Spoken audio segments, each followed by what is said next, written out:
Hey again, guys. Do you know what I like to do after work? And I like to look at some baseball cards. Okay, so I did a poll on here. I made a post and I asked if you are buying more, buying less, or buying the same right now as far as cards go. Just because I hear a lot of people that aren't buying a whole lot right now. I know I'm one of them. And so as of now, last I looked before I got on here, there were 196 responses, so a pretty strong response. 52% said less, 31% said the same, and only 17% said more. So I like to take these polls every once in a while because it gives us kind of an idea. You know, there are a lot of collectors that watch my channel. What I mean by that is most people that watch my channel are collectors, not investors. So it gives you an interesting idea of what collectors are doing. That said, I'm excited because on my lifelong goal of getting one set for one card from every vintage baseball card set, I have added another set, and it's an obscure one. PSA has only ever graded 7 of them, and it's a 1971 La Pizza Royale Rusty Staub. And they made these for the Montreal Expos. Almost said Montreal Experts. They made it for the Montreal Expos. I believe they're for, in 1971. Which was Rusty's last year with the Expos. One of those really good players who's not in the Hall of Fame had close to 2,800 hits. Now these are blank back. I put a little sticker there so I'll never forget the year. So I can mark another set off the list. While I got that, I also got this 1970 Topps Super.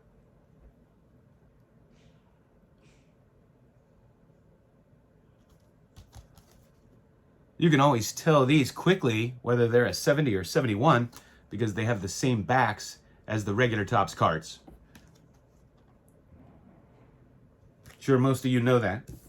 I got this 47 to 66 exhibit of Dom DiMaggio. Great card. Good player. Got overshadowed by his brother Joe.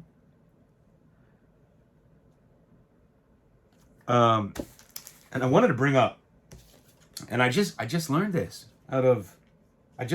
because this card came in a sleeve, not this one, but a different one, and so I experimented, and these PSA Perfect Fit sleeves are really nice to sleeve both of these. You can see I have them. If you wanted further protection, and you don't have them graded. So I thought that was interesting. If any of you want to do that, or, with these supers, they're so thick, really that's all you would probably need, unless you throw them around or something, to keep them nice. Okay, what else did I get? I got this 1969 Pete Rose. I already have one, but this was so cheap, perfectly centered, I had to get another one. I don't know, you ever do that? I don't usually do that, but I just have a thing for centered cards. I don't know what my problem is. All right, I got two 1967 Philadelphia Gum football cards. I got this Dan Reeves.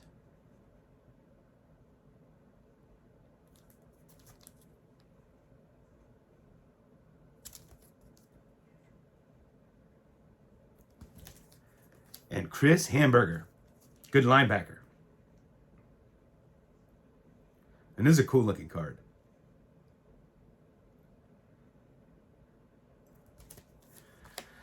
I got this great card. This is from the 2002 Upper Deck Vintage. And I bought these, I think I bought 2 boxes of them back in the day.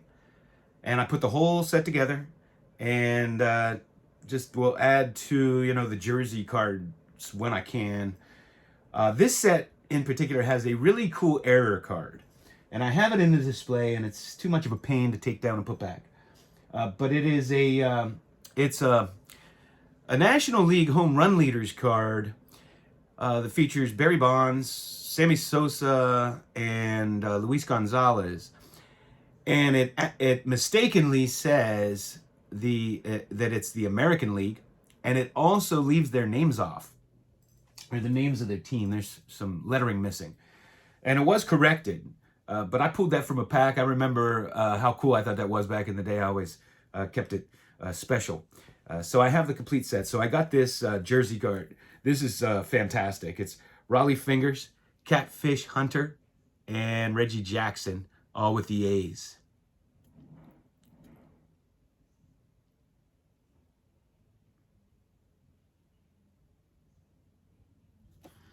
And somebody just sent this, included it with one of my purchases, so I thought I'd show it. And that's the Nolan Ryan Upper Deck 5,000 strikeout card, if you've never seen it before. I know it's hard to believe that no one would have seen any card from the late 80s, early 90s, but you never know. I got this cool Ohtani leaf. These new cards, man, they're giving them away. I'm buying all these cards for like $1 with like 60-cent shipping. Got this Corbin Carroll. Special striped version, I guess. And this one.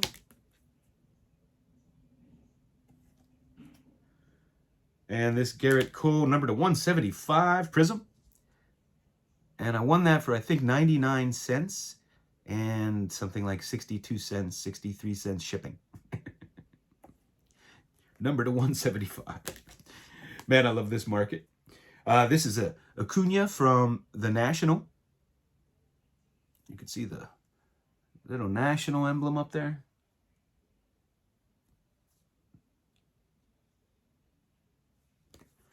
It's another Acuna refractor. Love me some refractors.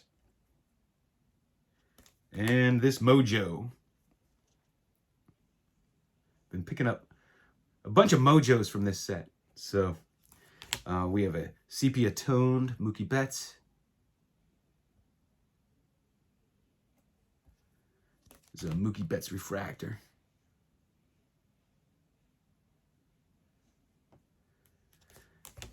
And I got some of this guy, Garrett Wilson. Man, he looks talented. So I got this,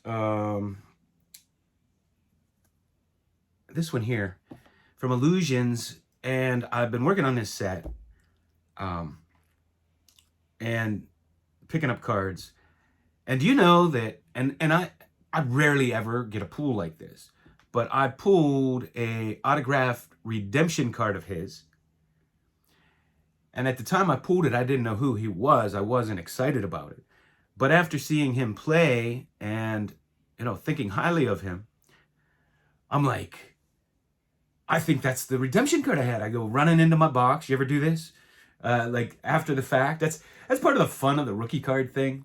Even though I'm not really into rookie cards that much, the fun part is going back after somebody makes it. Like going back and searching for your Tom Brady after he becomes who he is. Or Drew Brees, you know, when he started to be really good with New Orleans, you go back and you start looking and say, hey, do I have that card when they become hot? So that's what I did. I went running to the box, and sure enough, this is the redemption. My only problem is it's been over 130 days. I still don't have that damn thing. I don't know what's going on with Panini. I don't know if that's normal. I don't get a whole lot of redemptions. I know some of them have taken a long time to get to me, no matter who they are, whatever company it is. But that seems high. I mean, the guy's playing now. I'm sure he's not signing. So I would think that they already had him signed, or I have to wait till after the season, or what? This is really cool. This is a Prism break.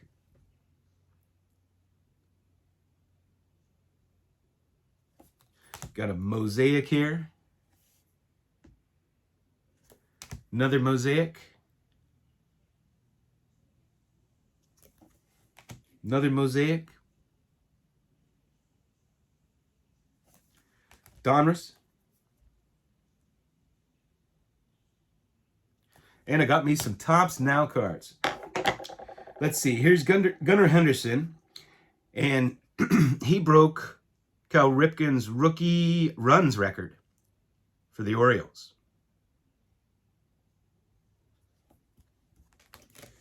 Here's Acuna. What do we have here? Let me pull out my magnifying glass.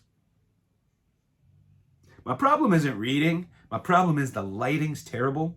When I go under my regular light, I can see clear as a bell. And I can't read this. First time reaching 200 hits in a season in his career. And, man, this guy, Spencer Strider, came the fastest, the most strikeouts at 50 starts in history. Most strikeouts with 50 starts in history. That's something pretty fantastic. He broke the Braves home run record. And I got this Elly De La Cruz. So a few Topps Now. I might have a couple more coming. You know, I lose track because they take a while. And I just order them when something big comes up.